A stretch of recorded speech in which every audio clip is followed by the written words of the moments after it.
le dialogue. Mais le dialogue, c'est celui que je venais de vous décrire tout à l'heure. Et même aujourd'hui, le dialogue. Pour dialoguer, d'abord, il faut être deux,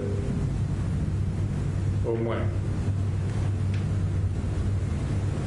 Alors, le dialogue avec ces jeunes gens qui détruisent le chemin de fer, qui détruisent les ponts sur la route lourde Pointe-Noire-Brazzaville. Ce dialogue va se dérouler quand, dans quelles conditions et avec qui? Le dialogue. C'est quand, dans quelles conditions et avec qui? Qui va dialoguer? Et je soumets cette question à votre sagesse. Le dialogue. Moi, je suis ici. Le chef de la bande qui détruit les chemins de fer, les ponts, il travaillait dans cette maison. Ses bureaux n'étaient pas loin d'ici. Toumi. Quand nous avions arrêté les violences dont je venais de parler jusqu'à 1999, j'avais accepté qu'il rentre, qu'il vienne à Brazzaville. Et je l'ai nommé ministre des ministres. Il a eu ses fonctions, ses bureaux, ses collaborateurs, même un directeur de cabinet, voiture, salaire, comme les autres ministres. Après, je n'ai plus su à quel moment il a quitté Brazzaville pour retourner dans la brousse de poule. Je n'ai pas su à quel moment et pourquoi il a laissé ses fonctions et reparti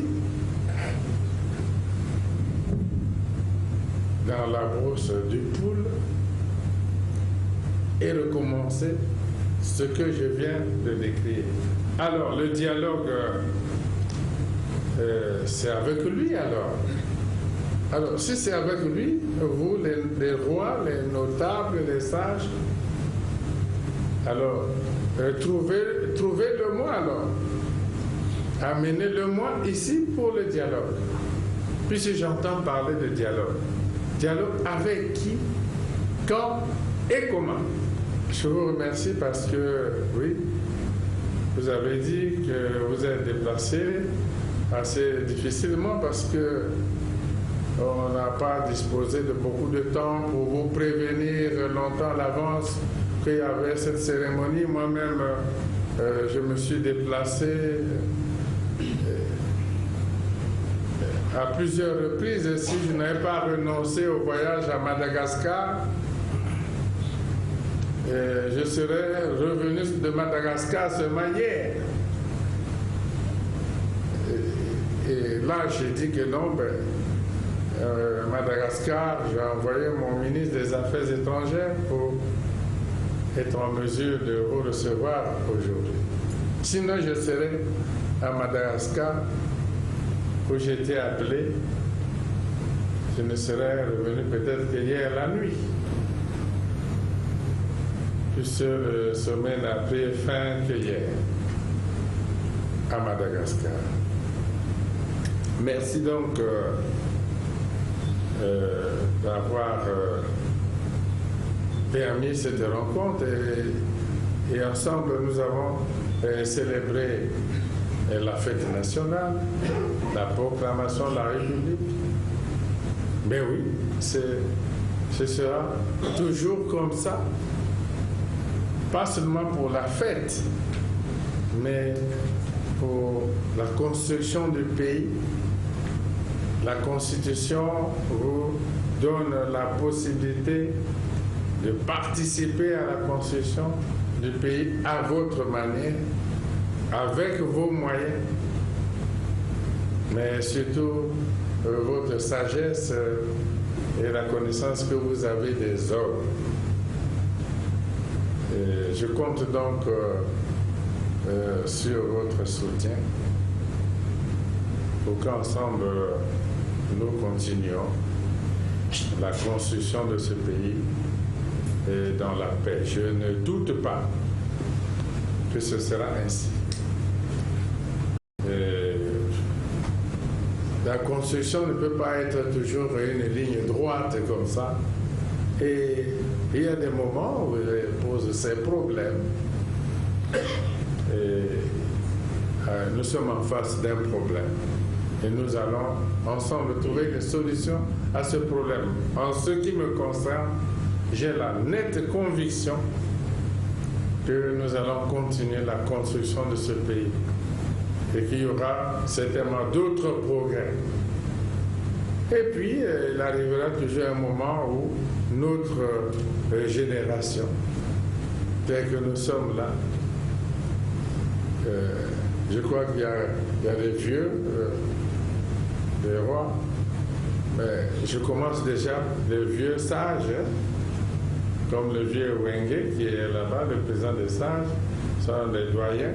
Mais après vous, je crois que je commence aussi à compter parmi les vieux. Je commence à compter aussi parmi les vieux. Et nous allons construire ce pays et le passer aux autres générations qui sont aussi dans la salle, qui ont des responsabilités aussi. J'en vois là le ministre d'État, je vois là-bas le ministre Akwala qui est ministre, les conseillers du président, jeunes aussi, après nous. Bon, et prendront le relais et ils feront aussi à leur manière ce qui est bien pour le pays. Merci donc pour toutes ces prières, non, qui vont dans le sens du bien du pays. Merci pour ce déplacement que vous avez fait. Je pense que ensemble, nous ferons tout